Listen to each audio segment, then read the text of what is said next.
নমস্কার বন্ধুরা, আমার চ্যানেলে আপনাদের সকলকে স্বাগত। আজকে আমি আপনাদের সাথে শেয়ার করব মাছের একটা দুর্দান্ত রেসিপি। তো একঘেয়েমি মাছ যদি ভালো না লাগে বা বাড়িতে যদি পরিমাণে বেশি হয়ে থাকে মাছ, তাহলে এইভাবে একবার বাড়িতে মাছের চপ বানিয়ে দেখতে পারেন। তো ফিশ চপটা বানানোর জন্য প্রথমে মাছগুলোকে খুব হালকাভাবে ভেজে নিয়েছি, চাইলে সিদ্ধও করে নিতে পারেন। তো এখানে আমি নুন হলুদ মেখে হালকা করে জাস্ট একটু ভেজে নিয়েছি। এখন মাছগুলোকে পরিষ্কার করে কাটা ছাড়িয়ে নেব।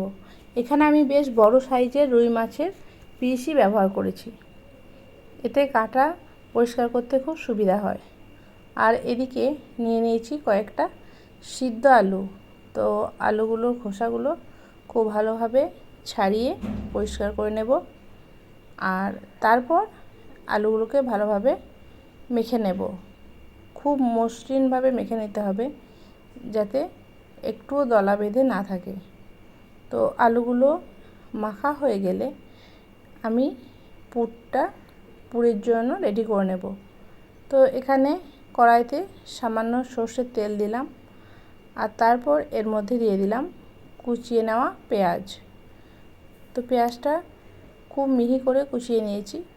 পেঁয়াজটা একটু ভাজা ভাজা হয়ে গেলে এর মধ্যে দিয়ে দেব আদা কুচি আর রসুনের কুচি। তো সমস্ত ইনগ্রিডিয়েন্টস আমি কুচিয়ে নিয়েছি, আর এর মধ্যে দিয়ে দিলাম কাঁচা লঙ্কা। অবশ্যই নিজের নিজের স্বাদ অনুযায়ী দেবেন। যারা একটু বেশি ঝাল খেতে পছন্দ করেন তারা আর একটু বেশিও দিতে পারেন। আর তারপর দিয়ে দিলাম একটু জিরে গুঁড়ো আর ধনে গুঁড়ো, দিয়ে দিলাম হলুদ, একটু কাশ্মীরি লঙ্কাও দিয়ে দিলাম কালারের জন্য, আর স্বাদ মতো লবণ, একটু মিষ্টির জন্য সামান্য চিনিও দিলাম। মাছের চপটা একটু মিষ্টি মিষ্টি হলে খেতে বেশ ভালোই লাগে। দিয়ে দিলাম একটু গোলমরিচের গুঁড়ো আর একটু ভাজা মশলা। এখানে মাছগুলোকে আমি দিয়ে দিলাম, যে মাছগুলো কাটা ছাড়িয়ে আগে থেকে রেখেছিলাম। তো সেই মাছগুলো দিয়ে খুব ভালোভাবে মিশিয়ে নিতে হবে, বেশ ঝরা ঝরা করে মিশিয়ে নিয়ে এটা খুব ভালোভাবে নাড়াচাড়া করে নিতে হবে বেশ কিছুক্ষণ। তারপর এর মধ্যে দিয়ে দেব সিদ্ধ করা আলুটা, যে আলুটা মেখে রেখেছিলাম সেই আলুটাও এর মধ্যে দিয়ে দিলাম। এখন খুব ভালোভাবে মিশিয়ে নেব, আর একটু শুকনো শুকনো করে ভাজা ভাজা করে নেব, যাতে কোনো রকম জল জল ভাব না থাকে বা আঠালো ভাব না থাকে। তো এখানে গোলমরিচের গুঁড়ো একটু দিয়ে দিলাম, আর লাস্টে এর মধ্যে দিয়ে দেব আমি একটু ধনেপাতা কুচি। তারপর আবারও খুব ভালোভাবে মিশিয়ে গ্যাসটা বন্ধ করে দেব।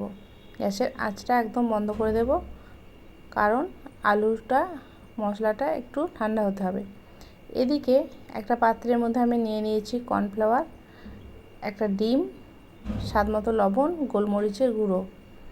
তো এটাকে খুব ভালোভাবে আমি মিশিয়ে নেব।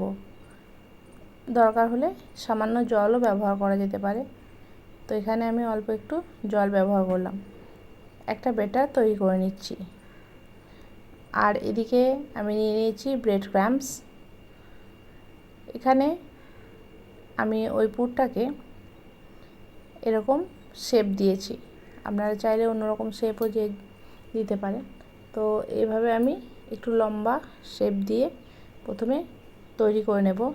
তারপর এটাকে আমি ওই ব্যাটারের মধ্যে ডুবিয়ে ব্রেড ক্রাম্বসে ঘুরিয়ে নেব। তারপর আবার একবার ব্যাটারে ডুবিয়ে আবার একবার ব্রেড ক্রাম্বসে কোটিং করে নেব, ডবল কোটিং করে নেব আর কি। তো এভাবে সমস্ত চপগুলোকে আমি রেডি করে নেব। আর তারপর কড়াইয়ে সাদা তেল দিয়ে দিলাম, আর তেলটা যখন একটু বেশ ভালো রকম গরম হয়ে যাবে তখন মিডিয়াম টু হাই ফ্লেমে চপগুলোকে আমি দিয়ে দেব। এক দিকটা ভাজা হয়ে গেলে আরেকটা দিক আমি উল্টে নেব। তো এইভাবে প্রত্যেকটা চপ আস্তে আস্তে আমি ভেজে তুলে নেব।